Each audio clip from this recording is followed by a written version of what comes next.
live. Right. All right. Says we are going live. Okay. So there is a bit of a lag. So I will wait like 10 more seconds. Although I know when people watch back, it's like instantaneous. Yeah. Oh well. Exactly. Okay, so hello everyone, and if you are watching live, we look forward to chatting with you in the live chat. And if you watch it back later on, I hope that you enjoy it.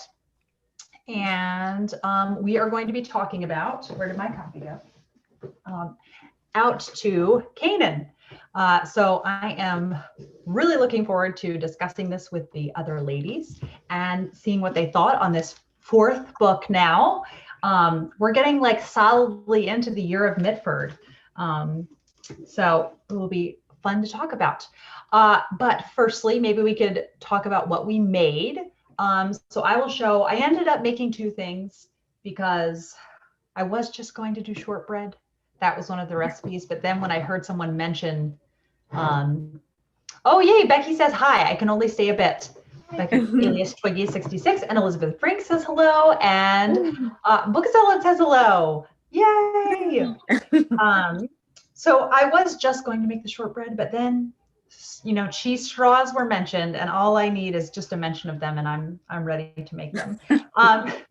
So I know that some people make really beautiful shortbread, and the like Walker shortbread has all the little fork prints in it, but I just used like a little mason jar and I cut them in circles. All taste the same. It's very true. They taste the same. But the cheese straws turned out particularly cool in how they look. So I had mentioned in our chat, people have like cookie presses, and so they'll pipe it out. And it looks really pretty like that. But there is a Southern cookbook, the Lee Brothers cookbook, and it's these two young guys and how they like to make them. And you just roll it out and cut it with a knife. So here's the end result. Oh. So it's just like a very long cheese cookie. Yeah. And I love that. Looks cool. Yes. So I did make a couple batches, and I made non-spicy for the boys and then spicy for me. So that sounds good. Chelsea, did you end up making anything? I made shortbread as well. Yeah. My little shortbread with some icing sugar on top. Ooh. I was kicking myself for not picking up when I was in Scotland. Like literally every gift store sells a shortbread press, and I was like, I never make shortbread. I won't buy one of these. It'll just take up room in my backpack. And now I'm like, ooh, that wasn't too hard. I should have picked up a shortbread. But I used the recipe out of the Mitford cookbook, and it made so many. Like, and I missed the little thing. Butter. It had 4 sticks of butter and like 5 cups of flour, and I missed the little thing in the corner where it said makes 4 dozen. But even after that, like I made 30, and then I have another 35 in the freezer now that I didn't cook. I was like, I can't eat, like my husband and I can't eat 60 cookies in a week. Like, we shouldn't eat 60 cookies in a week. Yeah. So, yeah, my little shortbread. That's funny. Very nice. Very nice. Angie, what did you make? You guys hear me? Yeah. You're a little quiet, but yes. I made a recipe from last month's book.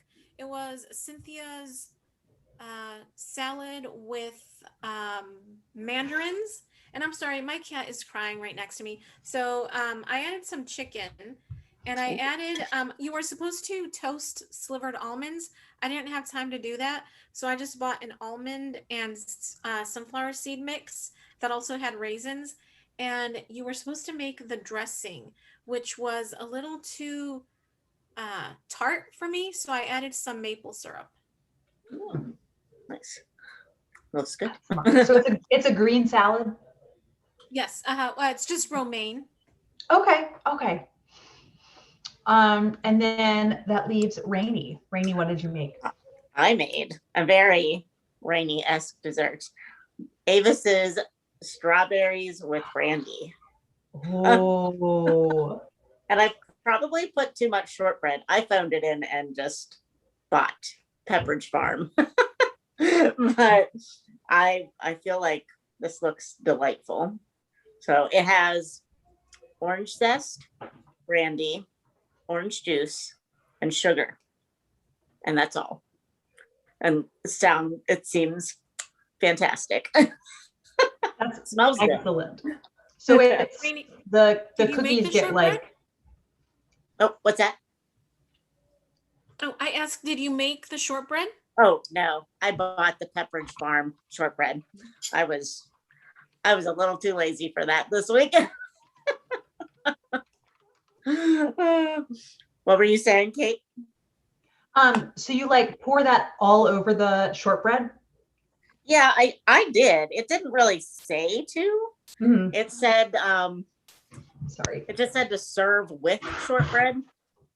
But I thought, well, it has like basically it makes a sauce because you put it in the refrigerator for, well, it said just 4 hours, but I made it last night, so it was in there all day.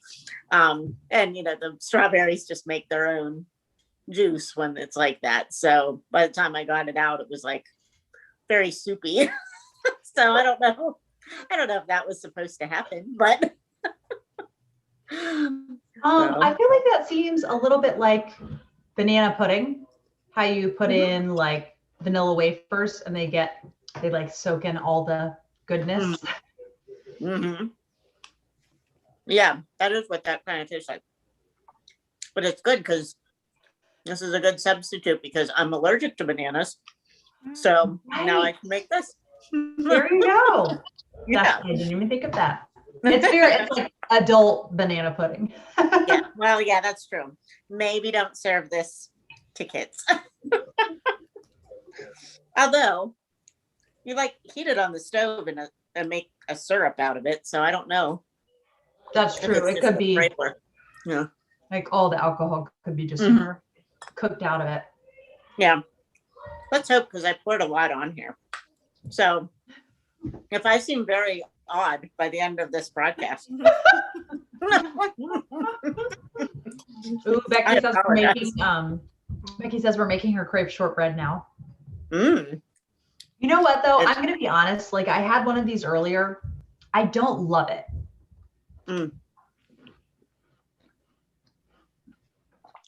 It is yummy, but just it's yummy like when I think about how it's actually tasting. But when I compare it to other cookies, I also think it's just, if you're Scottish, you have this with a cup of tea. So I should have had tea handy. Yeah. That's why I've got my tea right here. There you go. Because it's like, tea biscuits. That's like the consistency of it. Oh, okay. Now Go ahead.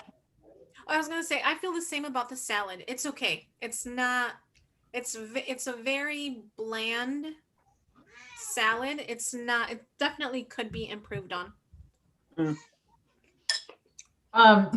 Becky says dip them in chocolate. Well, that's good advice for pretty much anything. Dip it in chocolate. Nope. Almost anything is better with chocolate. Right?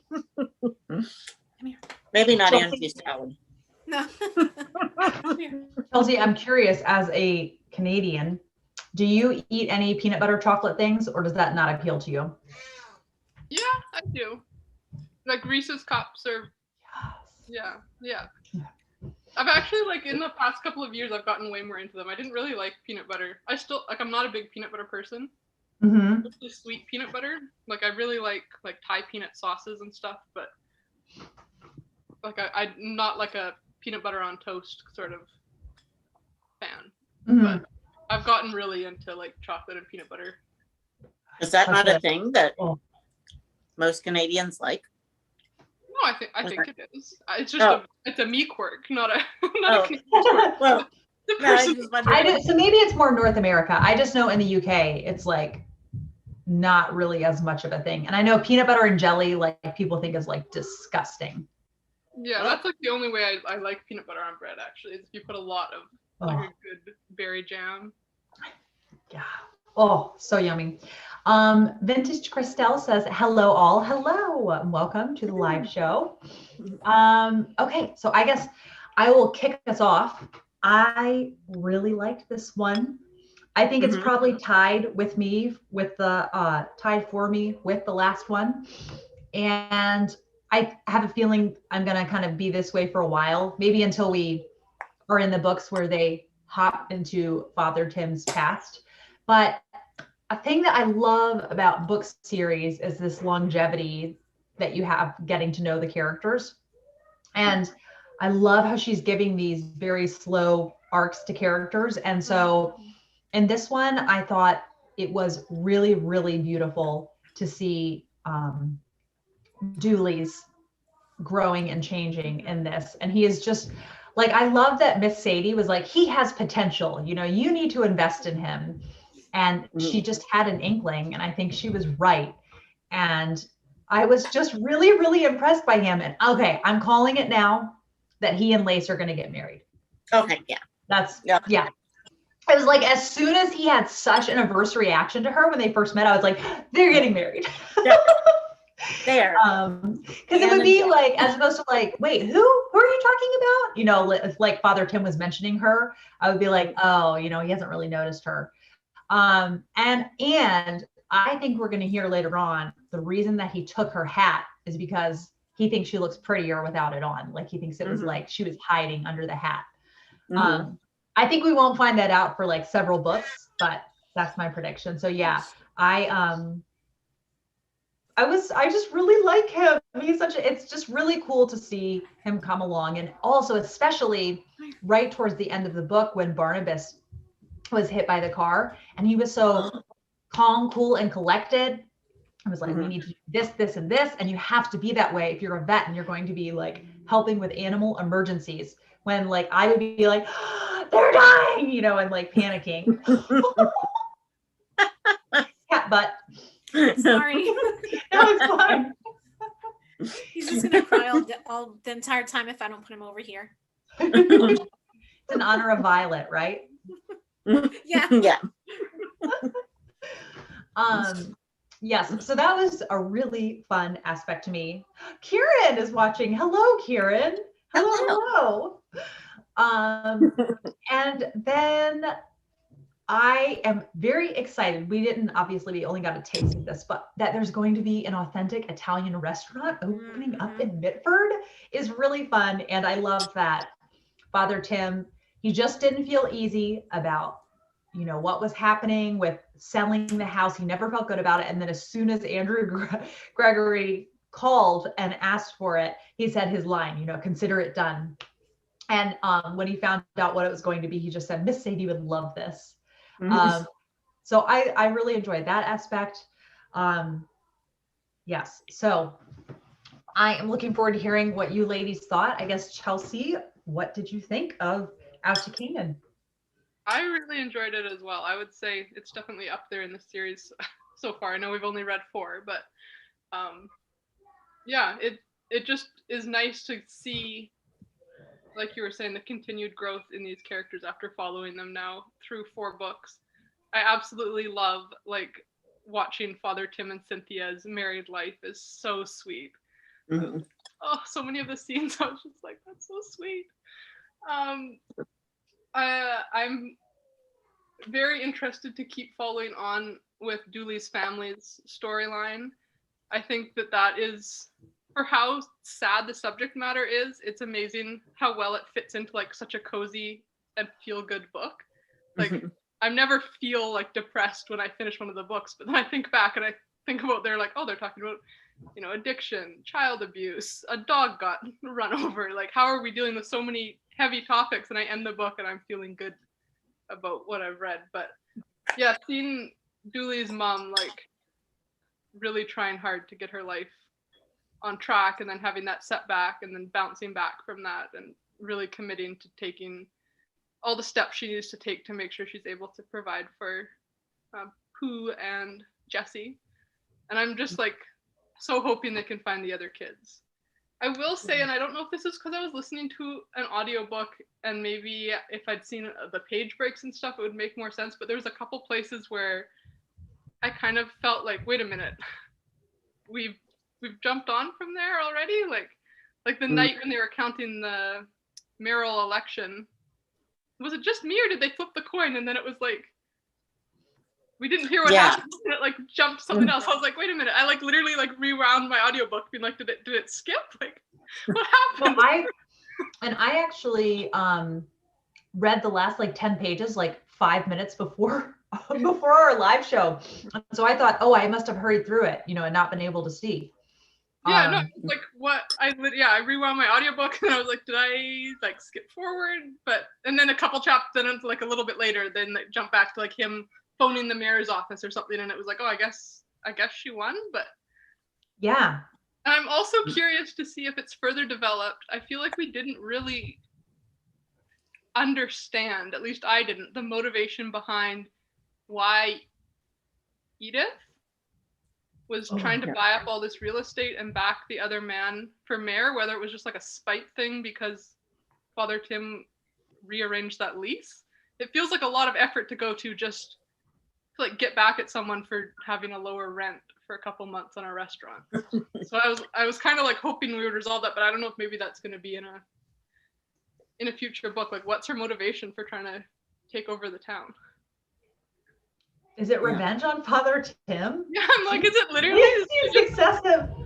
She's that obsessed with him that like he wouldn't have her, and now she wants to like buy up the whole town to spite him, or is there like something else? I kept thinking we were gonna find out like, I don't know, there's gonna be some like hidden reason why the property was more valuable than we thought it was, and then that's like would make sense why someone was trying to buy it out. But it was kind of like, no. She's just like hiding out, not letting people know she's back, and spitefully trying to buy up real estate. Okay. Cool. I just want to say that Kieran then commented that I wanted to confirm it is currently 12:15 a.m. the 1st of May, and I've started gas coal. Yes, Kieran. So this is so fun. Christelle is joining us now. She says, I haven't been in your read along, but I would love to join. I'm such a Mitford fan. I've read most of the books and own them all. And then Lizzie Faye is here, and she says, I have missed the last couple of live stream discussions, but I'm going to go back and watch them later and catch up. I love these books so much. Thank you, Lizzie, for joining us. And it's so fun to have you here. And then Booksellet says that election thing was weird, but then in the next book, it makes it say that she stepped down and the guy won. What? Okay, so maybe this is a plot arc then that's going to carry on, and we're going to find out what Edith's whole scheme is and why. Yeah. Intriguing. I kind of just wanted Father Tim to go on a smear campaign, honestly. Like,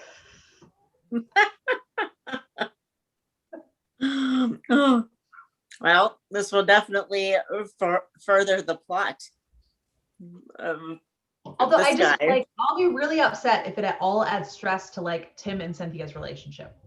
Yeah. I don't want like her to like sneak in and then frame him for like making it look like he tried to seduce her or something. Oh yeah. I really like, I could believe anything bad about Edith Mallory. Mm-hmm. Yeah. At first I didn't think she was like that bad.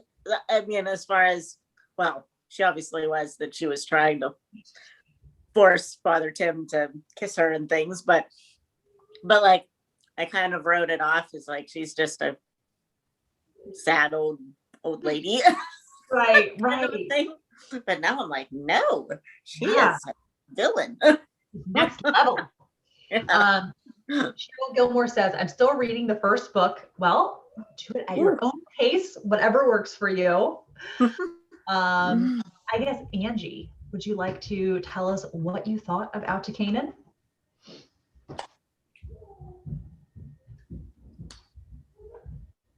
Can you guys hear me okay? Yes. Oh, yes. Okay. I don't know if we've had storms the last couple of days, so I don't know if my Wi-Fi is going to hold up today. But yeah, I really liked book 4. This has been my favorite so far, and I finished it last night. I was trying to figure out what is it about this book in particular that I really enjoyed. And I think there were a lot of moments in the book that just sort of left me feeling joy. Like I just felt very deep joy for the characters, and there were just so many beautiful moments. Like I really liked hearing about Andrew Gregory and his marriage, and then coming to Fernbank and talking about what they were going to do with it, and yeah, opening an Italian restaurant. That just made me so happy. Chelsea, like you said, the moments between Cynthia and the Reverend were so like very simple but so sweet, and those just made my heart feel very warm. Dooley, yeah, Dooley growing up, seeing him change, watching him go from a bratty child who I could barely stand to a young man, and then just all the other moments, even Buck Leaper, and there was just so many beautiful moments, and yeah, I really enjoyed this. I really, really like this. And I've I figured the part about the mayor, how she went a few pages, well, she went was it, yeah, several pages without letting us know who the mayor was. I thought she did that for suspense. It was like, who's what? I could imagine the coin, slowly flipping in midair. Yeah. And then, we move on to the next scene. And then, yeah. Like the ring and the Fellowship of the Ring, Yeah. Yeah. And it didn't surprise me, of course. I figured Edith would end up mayor. But yeah, there were just so many great moments. This one felt like I was watching a movie. It felt like I was watching a movie. And I think that may be part of the reason why I enjoyed it so much. Yeah. But I loved it. Oh, and when Dooley called Father Tim Dad. Yeah. Mm-hmm. And I love he just said it, and it was so, you knew it came from the heart because he was just saying it in this tense situation when he was managing things, and that's how he really felt like he's his dad. Yeah, he'd thought about that. It was something he'd thought about. It's not just something that suddenly happened, like yes, but it's something he'd felt in his heart, and it finally came out. And it's funny that they had never talked about it. I mean, I guess yeah, they hadn't mentioned that, had they? I think if I took in a kid when they were 12, I would just think it was presumptuous to ask them to call me that. And so maybe it's funny, we never heard Father Tim think about it. Right. But it seemed like something that maybe at some point off page he had thought about if he was really happy. Or maybe he hadn't even like tried to voice that as a desire. It just seemed too much, especially because in the last book, it was really painful to see this sort of distance from Dooley, and not just like physical, actual distance, but he was just kind of just really distanced himself and kind of terse whenever he would interact with him. So it seems like he's really kind of dealing with a lot of these issues, kind of grieving his childhood that wasn't enough of a childhood, and he's kind of healing from that, and turning into such a great individual. Maybe he'll be mayor someday. Maybe he will. Oh, I would love that. I would too. The one thing I wish is that Andrew Gregory had actually gotten more on-page time, because I really like him whenever he's there, but I feel like it's like he was Tim's rival for Cynthia, or I guess he never goes by Tim. He's always Timothy. But he was the rival, and then we see him a little bit in the antique shop, but not much. So I'm thinking if he's going to be running an Italian restaurant, he's going to be making more time. The next book. Yeah. Elizabeth Spring says, Out to Canaan is my very favorite, I think. All right, that leaves Rainey. Rainey, what did you think? Well, same. I loved it. I did read it earlier in the month, so I was glad everybody else went first because I needed a refresher on the actual events that happened. And then when you're all talking, like, oh yeah, oh no, oh yes. And the one thing that I remember being like, oh, I might not be able to go on with this book is when the dog, why am I blanking on his name? Bartholomew. Barnabas. Barnabas. Barnabas. Why did I? It's an unusual name for a dog. Yeah. Yeah. Maybe this Brandy is affecting me. I don't know. But yeah, whenever that whole thing was happening when it first happened, I was like, oh no, if this dog is dead, I don't know, I can't go on. and then whenever Dooley stepped up and was doing everything, just so professionally, and it kind of showed that he had been disappointed that he wasn't able to go to the farm. But if he had gone to the farm, he wouldn't have been there to save the dog. So, I mean, it never really talked about that aspect of it, but it's kind of how I felt, because I'm like, you thought your summer would be wasted and you wouldn't be doing veterinary stuff, but look what you just did. You just saved your dog and, your father's best friend, like. That's such a good point. Yeah. So I thought that was, definitely that was the turning point, I think, in Father Tim's and Dooley's relationship, and getting to the point that they never really voiced that, and maybe Father Tim had never thought about it. I think too, there's always been this running thread of, I'll have to give him back. Like, I'll have to give him back to his grandfather, or his mom is going to want to take him. And there's just always this tension in Father Tim of, Dooley doesn't feel the same way about me. Or he's standoffish, or he doesn't want to be with us for break, or, anything like that.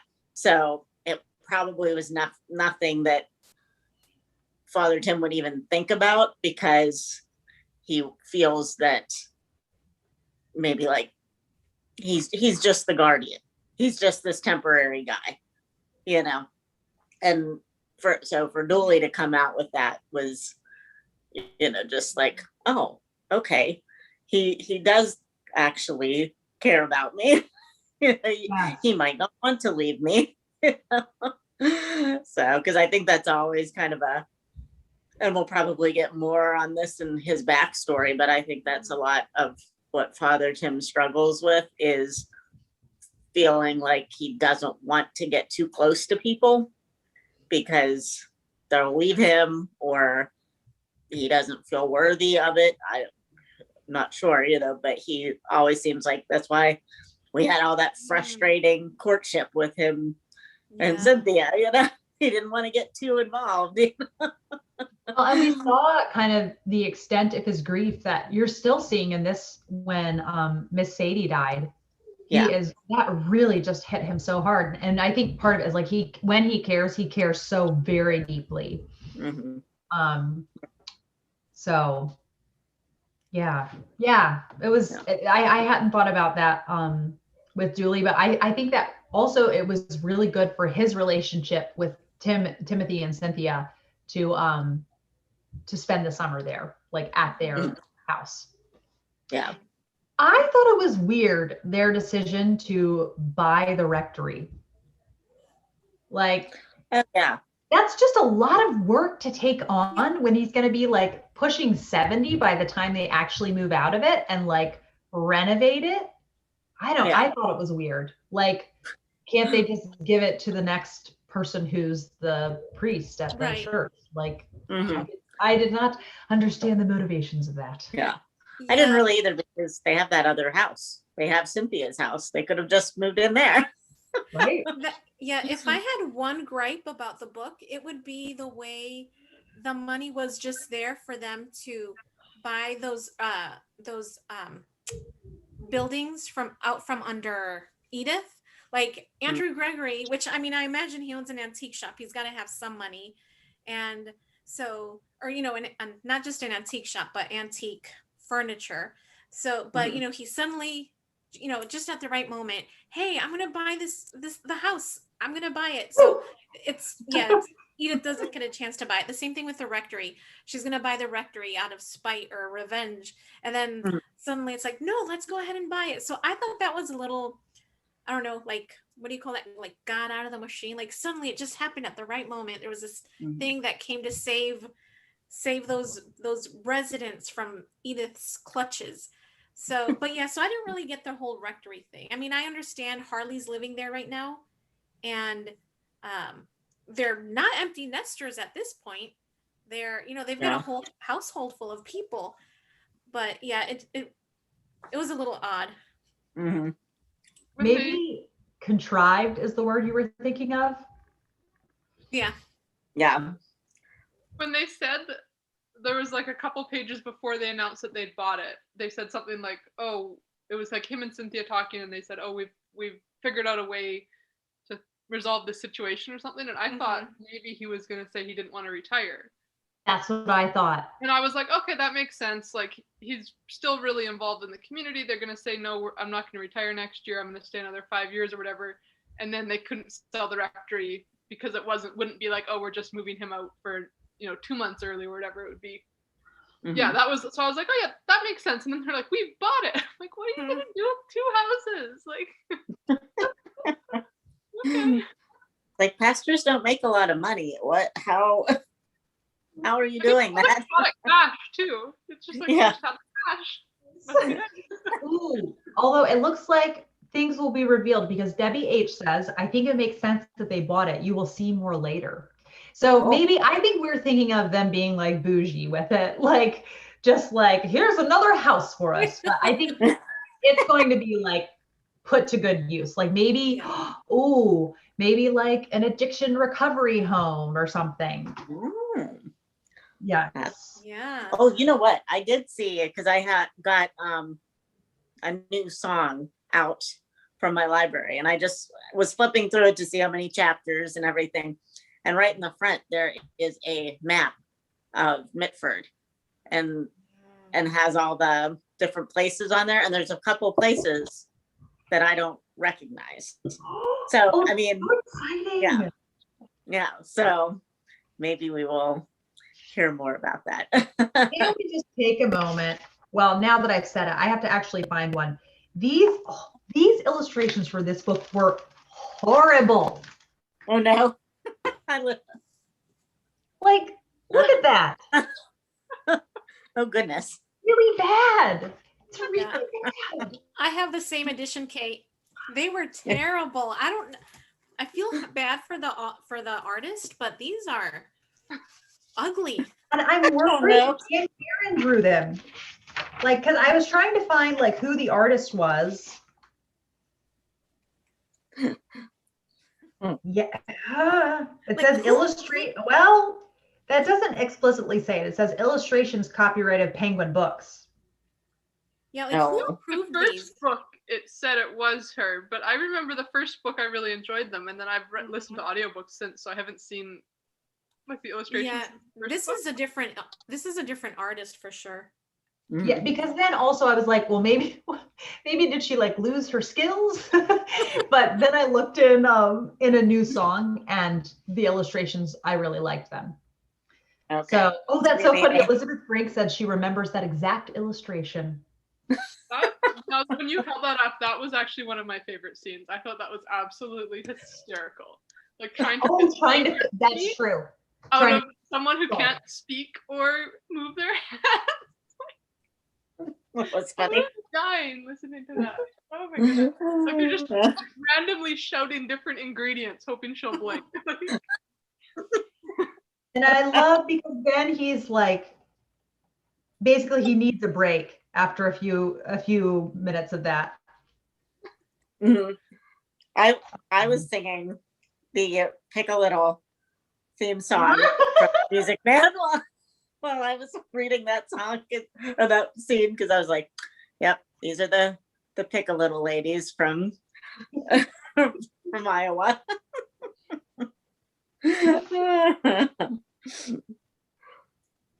Oh man, I was trying to find. Oh yeah, here's the scene. Oh yeah, they're just going all back and forth. But there was like one little bit that, of course, I can't find it now. But he decided to step into the hall for a breath of fresh air. Mm-hmm. Yes. Yeah. The maps are really like, I feel like it adds another element to making Mitford feel like this real place. Yeah. Did you guys ever read I don't know if you guys were familiar with the book series Sweet Pickles? No. No. When I was a No. little girl, there was these advertisements for this book club called Sweet Pickles came out on Nickelodeon and whatever other channels I watched. And you would get, it was basically like a subscription, and you would get these books in the mail. And it was all these animal characters. And the characters all had little, like, very quirky personalities. And so, for example, there was Adventurous Alligator, Bashful Bear, Goof Off Goose.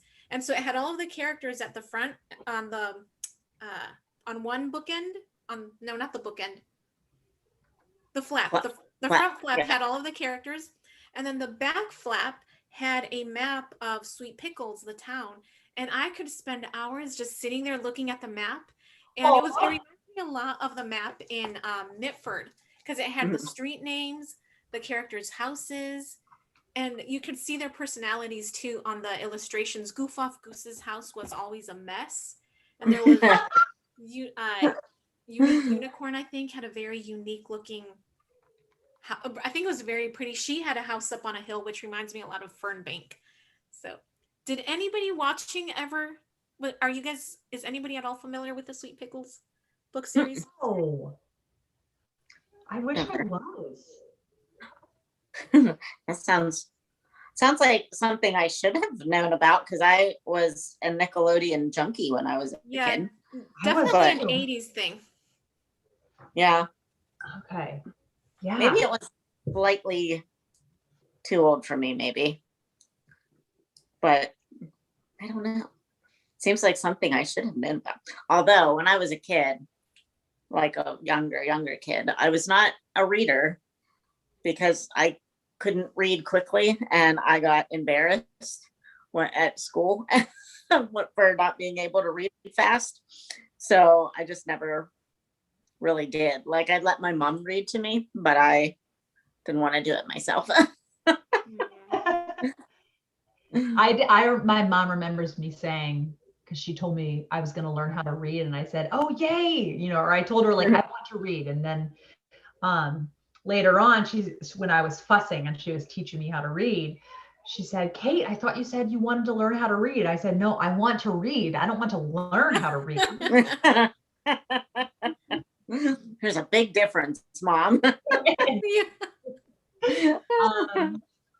So I looked up the discussion questions for this one, and one of the characters we hadn't really addressed this much this time around. The question says, Pauline's growth and redemption is a gradual, step-by-step process. Who helps her? Where does Pauline succeed? And where does she fail? And I guess this is going to sound a little odd, but I guess I liked that they showed her having a relapse, because I think that it's just, I think it is good to show just how hard it is to come out of something like that. And how it's kind of like, I feel for a while, like every second of every day, you're thinking about how much you want more alcohol, and it's just on your brain all the time. And so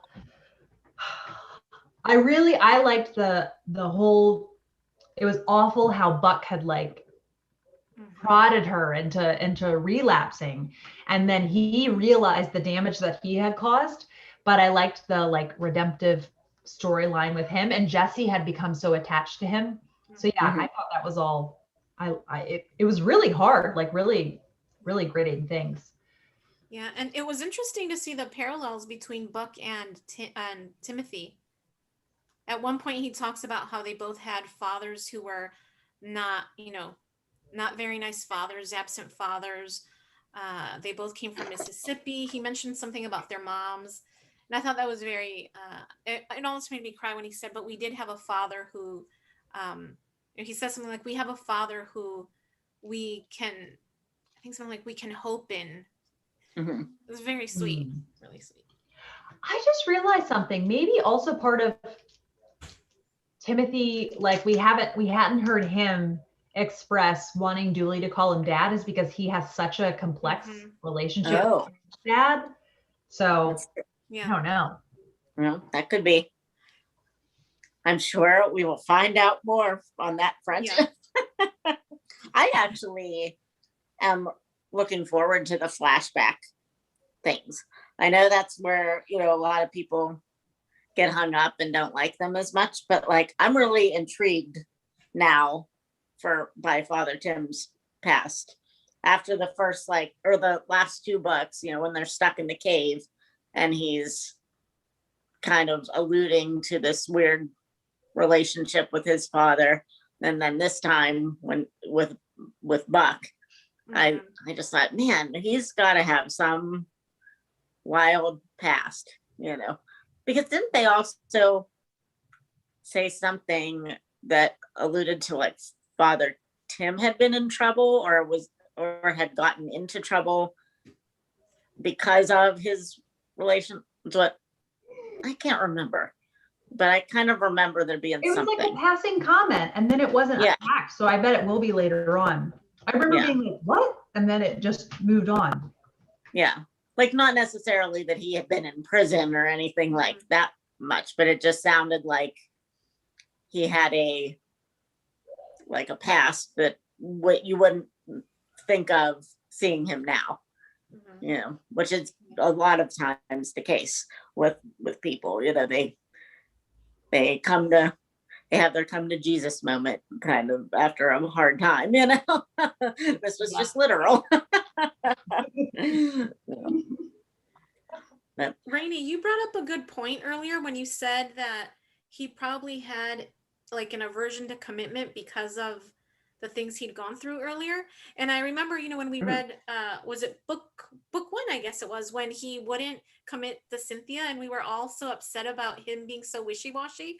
It's like, now I'm realizing, I think that probably was it. He was afraid of people, you know, leaving him. Although I guess that was Cynthia's quirk too. That was kind of one of the issues she had back in the cave. But oh yeah.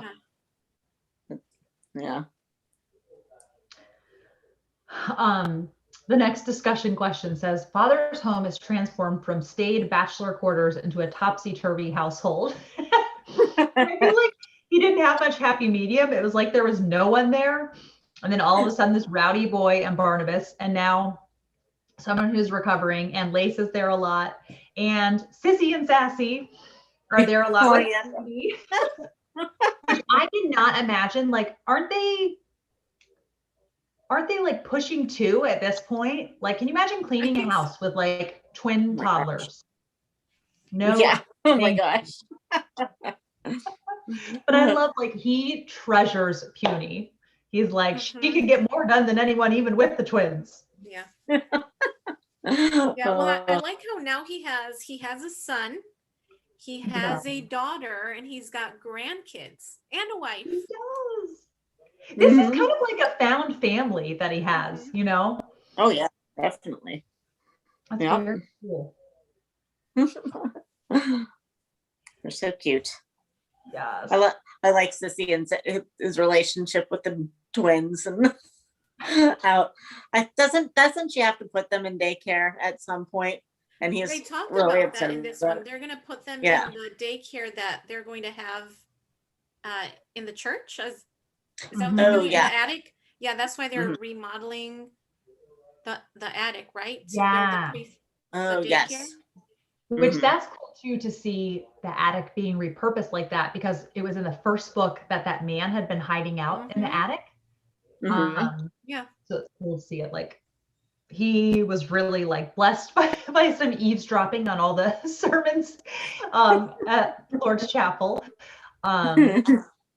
Oh, the next question says, why does Father Tim have such trouble going to Fancy Skinner, Mitford's unisex hairdresser, for his haircuts? Her monologue, you know who she's like? Oh my gosh, she's like Miss Bates in Emma by Jane Austen. Oh my gosh, yes. Like, she knows, like, Miss Bates, people underestimate her, but she knows like everything about everyone, and that is fancy. And and how she gave him the facial and his face looked green. I was gonna say that's why he's scared, because he doesn't want another green face. But he's a grumpy old man about the haircut. Like Cynthia will be like, Timothy, your hair will be like, what? What about it? Buzz cut then. You know what I mean? Like, just do it. If he's like going bald on top anyway, like I feel like the buzz cut would look fine. Like, Oh yeah.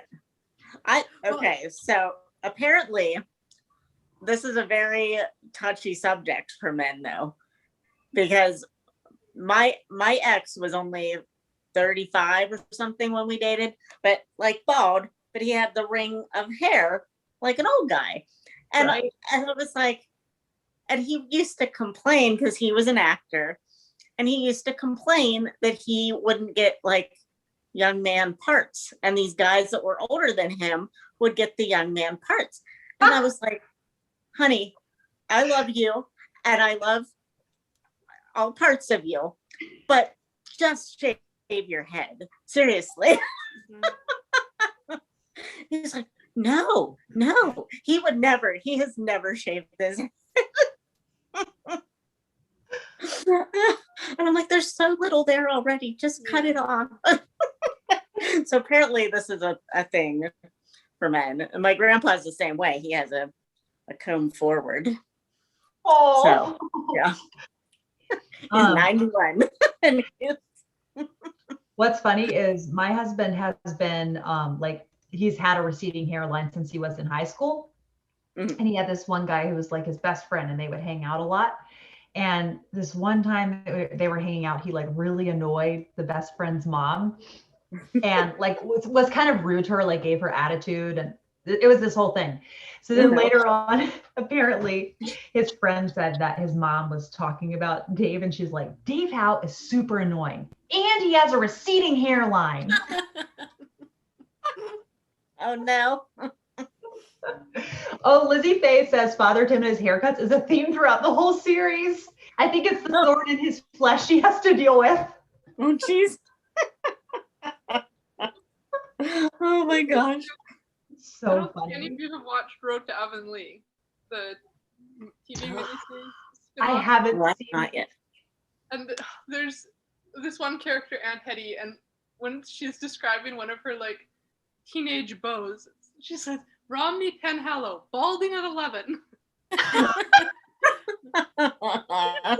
quote, like my sister and I are always like, balding at 11, Romney Penhallow. Oh. But honestly, like Fancy Skinner and Emma, like I would be fine if I just didn't see them in another book. I don't mind the character being chatty and conversational, but she just like, she doesn't pause for breath to listen at all. Yep. I think I'm glad she doesn't get more page time, but I do think it's kind of funny when she is there. But yeah, I'm the same way, like a little goes a long way. Because we all know that person too in real life. So yeah. Yeah. Oh, Lizzie says she loves Aunt Hetty. Lizzie, that makes sense that Lizzie has watched the Road to Avonlea series. That is very like on brand. Yes. I want to watch it. I just haven't been able to. I have to like fork over some money to access it. Like the library doesn't have the DVDs. I don't think they do.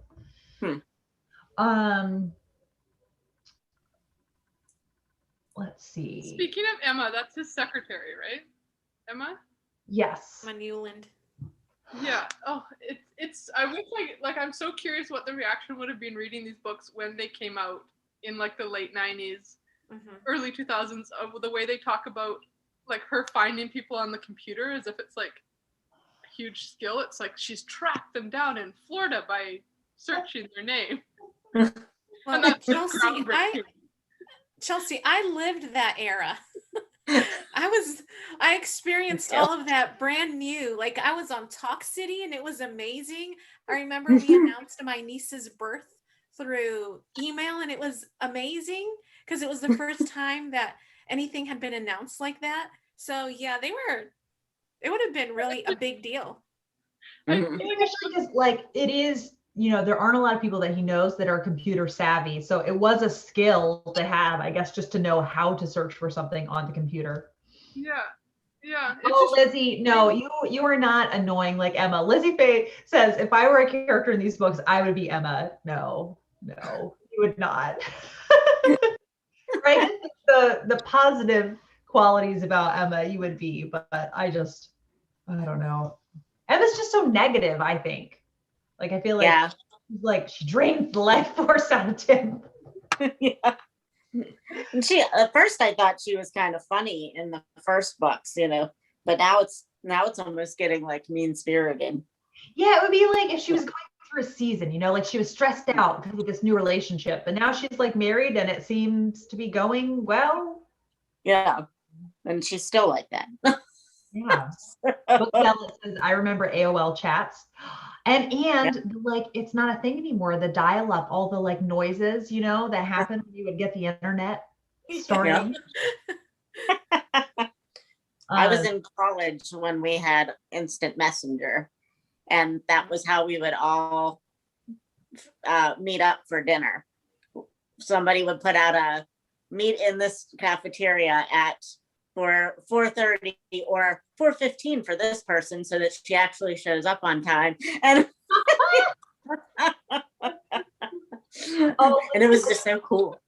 Yes. This is interesting. Jay says she isn't really negative. She is just high strung. And I think that's cool when there is a series that you see different like strengths or vices in characters.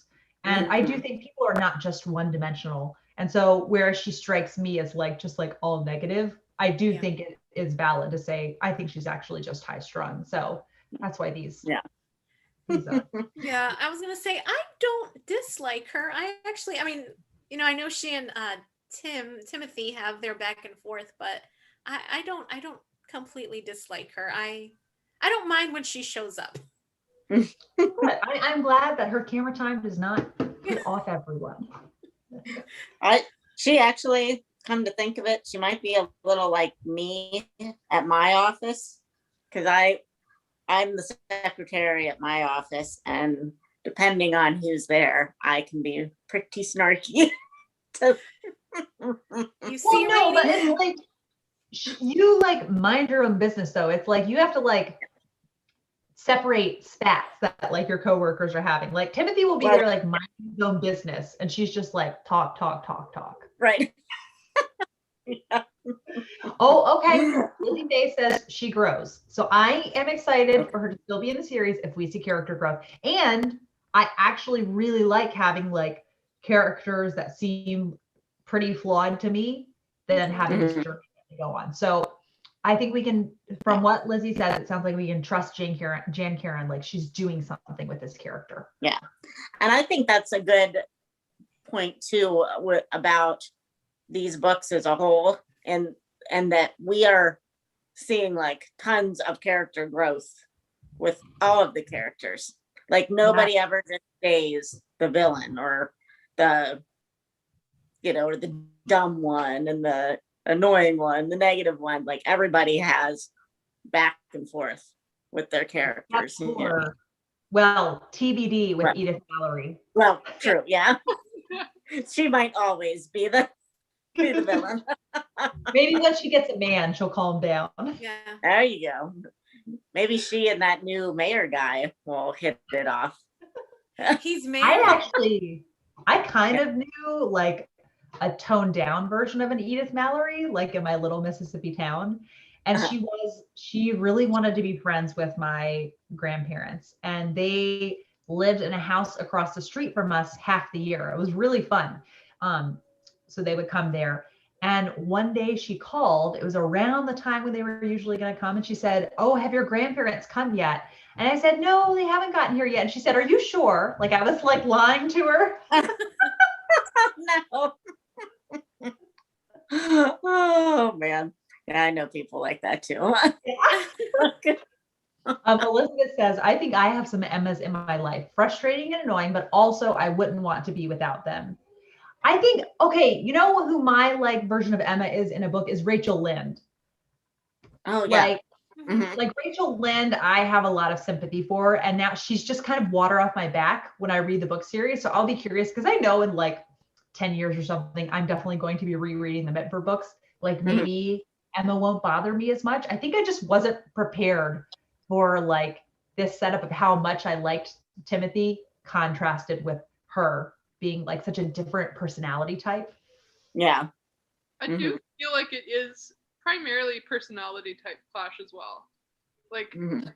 not that she's like a bad person, but just I'm like, how did they work together for 16 years?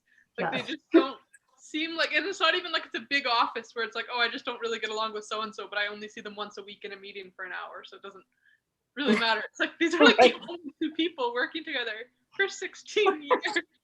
Like, it would be fascinating to see from her perspective, or the Yep. story from her perspective, because Yes. wow. Lizzie Faye says that wait until you see what happens with Edith. I'm so curious. I was kind of okay with her being gone, but it is very intriguing to see. I feel like she's like the most, like one of the more dramatic plot lines that we've had. Mhm. Definitely. Debbie H says there's a strong faith element in all of them, and spiritual battles come up like in real life. Yeah, it does feel, Yeah. this feels like the issues that people have don't feel like just, oh, that's happening in a book. It feels very much like you can kind of think of someone that you know that has struggled with many of the things you see. Mhm. Yeah. I want to make Yeah. a prediction. Okay. Okay. I could be completely wrong, but I'm thinking, I don't know what's going to happen with Edith, but I'm thinking Edith and Omer. No? Ooh, Omer Oh, the yeah. pilot? Oh, yes. Oh, okay. interesting. I will Maybe. never say never. Ah, hey. I'm Could just trying to happen. think of all the bachelors Yes. in Mitford. There aren't very many. Yeah, I that's guess true. I think Uncle Billy could become a widower and get married again. Oh, yeah. I like them too. They're I so like fun. him too, but I feel bad for him. I think he's like really tired out being a caregiver. Yeah. Yeah. So I think that could be cool. Let's see. Oh, Booksellers was wondering if the Edith Mallory developments happen in a new song, and Lizzie Faye says she can't remember which one. She says it has all morphed into one big story for me. I think that's definitely how I'm going to start remembering these all as one big story. Yeah. One of the next questions says, do you have a Main Street grill, and what function does a place like the grill fill in a town? Where do you get your town news? Where are you likely to meet friends and neighbors? I want a Main Street grill. I want a place I can walk in and say, I'll have the regular, you know? I did have that until there was a fire.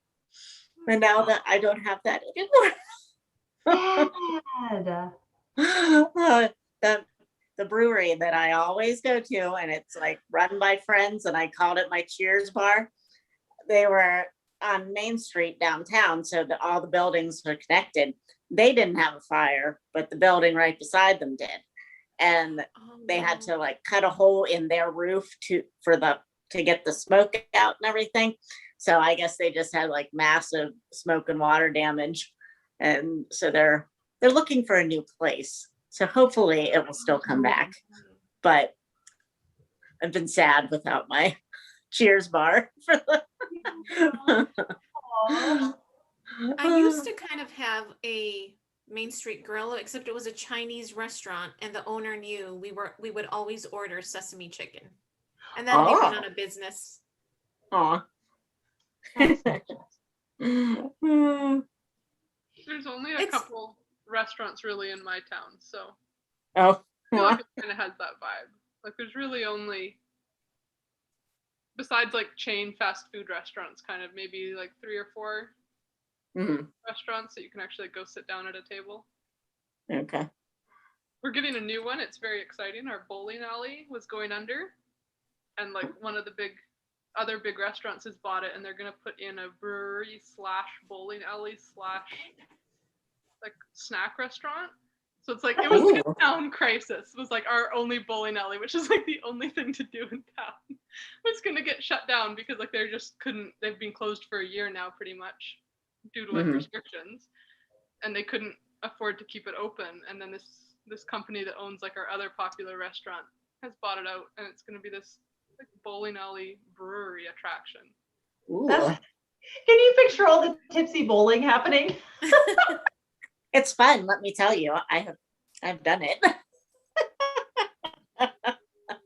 Oh my I love goodness. bowling. Lizzie Faye, firstly, she says, I have a video of me playing Uncle Billy for a Booktubeathon video challenge. I think it was in 2016. Lizzie, can you tell us the specific title of the video? Because I want to look this up Yeah. later. Yeah, me too. And Vintage Christelle says, I have that, like a Main Street grill, and I live on a main street in a small seaside town. Oh my gosh.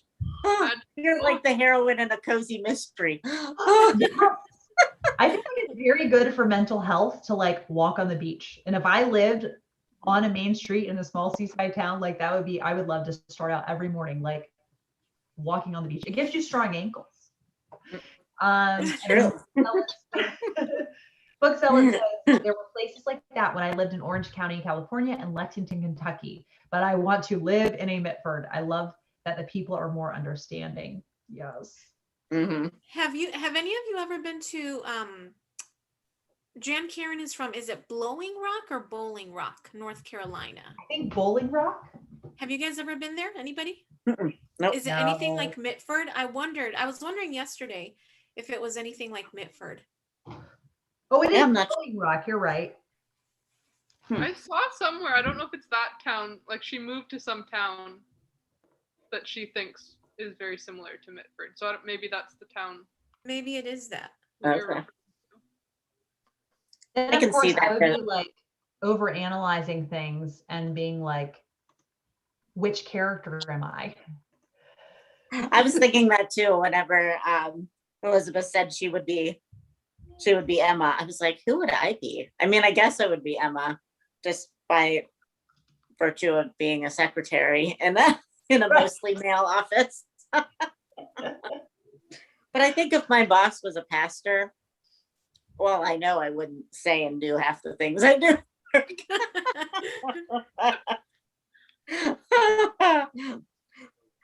My personality is toned down for BookTube. Oh, I thought this was fun. The next question says, Esther Bullock's orange marmalade cake plays a role in each book. What is the specialty in your region? What food item makes an annual event special or festive? And what other object can fill this role? So I guess a very meaningful comfort food to us. If it's talking regional or in your state, in your area, I guess it would be that Texas, what is it called? Texas sheet cake? Oh, I know. Yeah. I think Pioneer Woman has a recipe out of that. Mhm. It's not bad. It's not my favorite, but it's not bad. So it's just a giant chocolate cake, right? Basically, I think it's got cinnamon in it, so it's a little bit it tastes different from a regular chocolate cake. Yeah, but I think it has a little bit more cinnamon. Well, cinnamon. I don't think chocolate cake necessarily has cinnamon. Yeah, and then it's got like the topping. It's also some sort of chocolate topping with, I think, cinnamon, and then it's kind of like a praline. Like a praline topping. Oh. At least the ones that I've had have had kind of like a praline chocolate frosting topping. Oh, goodness. That sounds good. I don't know that I've ever had. Well, I know as far as regional for me, it is French fries on salad. Yes. I remember that from college. Yeah. Pierogies. Trying to think what else. I mean, any kind of Polish food. My family is Slovakian, so we're basically Polish food. So we eat a lot of cabbage, and so it's basically anything like in the Slavic regions, Polish regions around here is like what you have. If you don't have, at my family functions, if halushki is not there, what holiday even is it?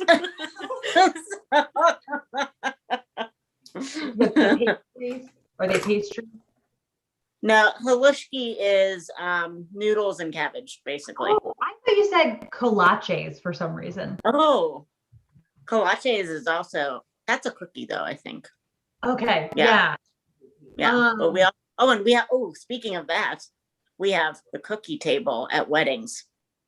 yes, the Yes. Pittsburgh like cookie tables, in addition Yep. to the wedding cake. Yes. We have an entire sweet tooth option. And I didn't know that that was a regional thing, because Yeah. I just grew up with it. Who doesn't have a cookie table? and then college happened, and people were coming to my college because I went to school here, and they were like, "What is this?" Like everybody in my college, the thing was you got married, and one of I failed my MRS degree because I did not find my man at college. but when we all started going to the college weddings, people would be like, "What? Why do we always have cookies at these weddings? There's a cake, right? We're still gonna have cake." I'm like, "Yes, calm down. There's still a cake. You just get to eat cookies beforehand." All the grandmas and aunts and everything have to make the cookies. Rainey, have you heard of in Bellevue, there is a drive-through pierogi place? Oh, really? Oh, Yeah. Actually, I think there's one in Gibsonia too, actually. There you go. But at least Now, there used to be. I don't know. I used to do social work in Bellevue, and it is like, you go in broad daylight. That's like, Yeah, I was gonna. Yeah, I don't know if I'd have I live pretty far from Bellevue, so like I'd Yeah, it have would to be- have, yeah. well, maybe you could do Bellevue and then stop over in Swickley, because the Swickley library is adorable, and there's a cute little bookshop and a yarn store and some restaurants. Yeah, Swickley, Ooh. that used to nanny there. So Yeah. Oh, okay. Yeah.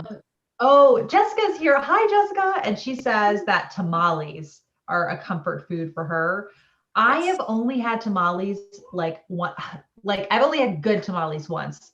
My mom used to get like a frozen kind and just didn't quite cut it. But I've had like in a restaurant like freshly made tamales, and I really liked them. Okay, Lizzie Faye says the booktubeathon video is a reenactment from August of 2015.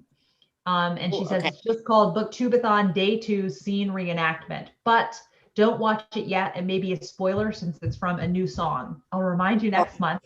Okay. And also a video from Booktubeathon 2017 that was called Dress Like a Book Character. And I put the same clothes back on, and you could watch that one.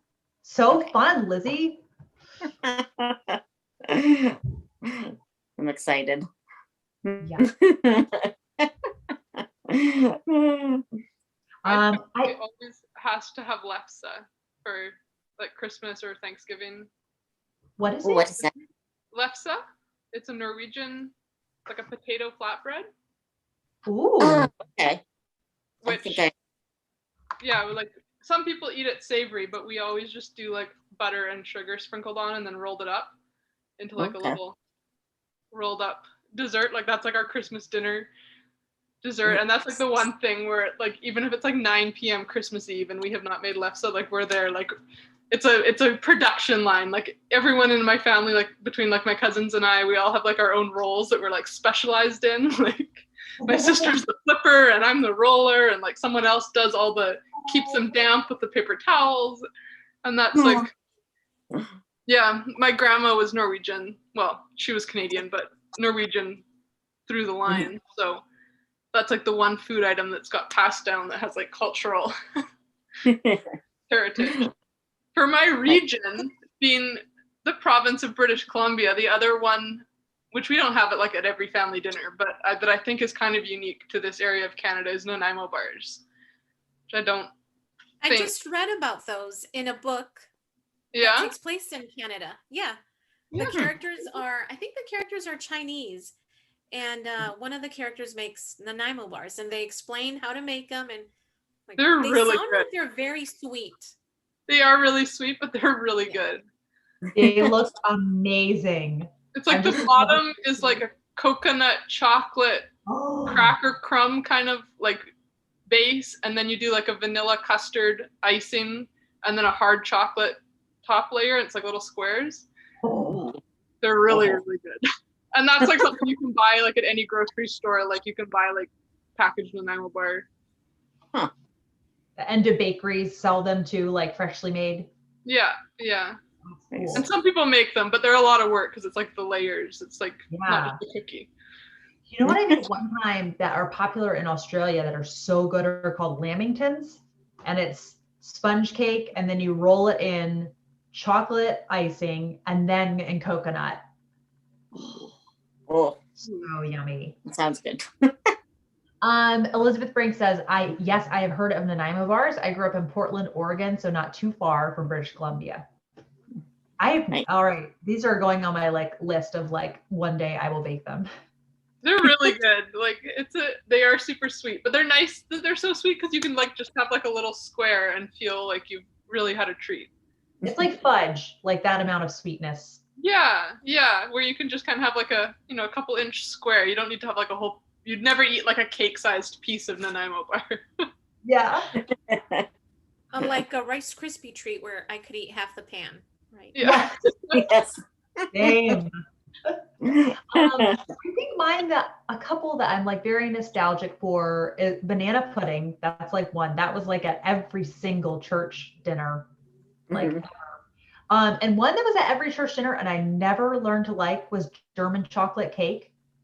Oh. I don't know. I was just never a fan. I don't know. Can never get into it. But also, I mean, there's certain like Christmas cookies that like we make these like the molasses crinkles, those like I can't have Christmas without those. And we rotate doing Christmas with my husband's family or my family. And if we're with his family, I still make them. And actually it's fun because now they like get excited for them. Nice. Yes. Now, We the librarian I work for, Kate, he mentioned one day that there is a difference. Well, any other? Oh, I think I froze. Oh, Am I back? yeah. Yeah.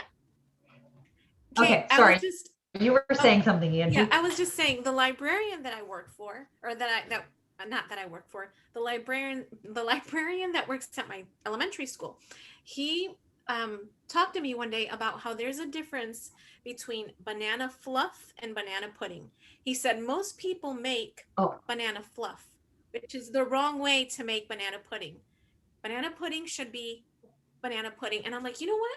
He has a point because I have had what I would call banana fluff, not banana pudding, but it's passed off as banana pudding. Maybe it's a texture thing. Is he saying, what's the difference between the two? Did he elaborate? He did. I don't know if I'm going to get it right, but he said banana pudding is pudding based. So you've got the jello mix. Right. Whereas banana fluff, he said, is more of a, I believe, condensed milk based, maybe? Yeah. With like whipped cream. Mm-hmm.